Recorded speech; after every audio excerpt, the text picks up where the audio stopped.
అమ్మేవాడు హిందువే, పెంచేవాడు హిందువే.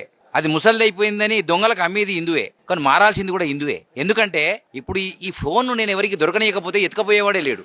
ఇది నేను తక్కువ ఎక్కువ మార్కెట్లో అమ్మితే వాడు ఏదో చేసుకుంటాడు దాన్ని. సో కారణం మనమే కనుక ఖచ్చితంగా అంతరంగం లోపల కొన్ని చేసి బహిర్గతంగా వాణి తిట్టడం కరెక్ట్ కాదు. ఎందుకంటే గుర్రము గడ్డే తింటుంది, పులి మృగము అదంతా కూడా దాని లక్ష్యం ఏందో చేస్తుంటది, అది ఆగదు. ఎందుకంటే దాని ఆకలి దానిది, దీని ఆకలి దీనిది. కానీ ఖచ్చితంగా 7,52,000 గ్రామాలు భారతదేశ వ్యాప్తంగా ఉన్నాయి. అక్కడ ప్రతి హిందువులు చాలా ఎక్కువ సంఖ్యలో ఉంటారు.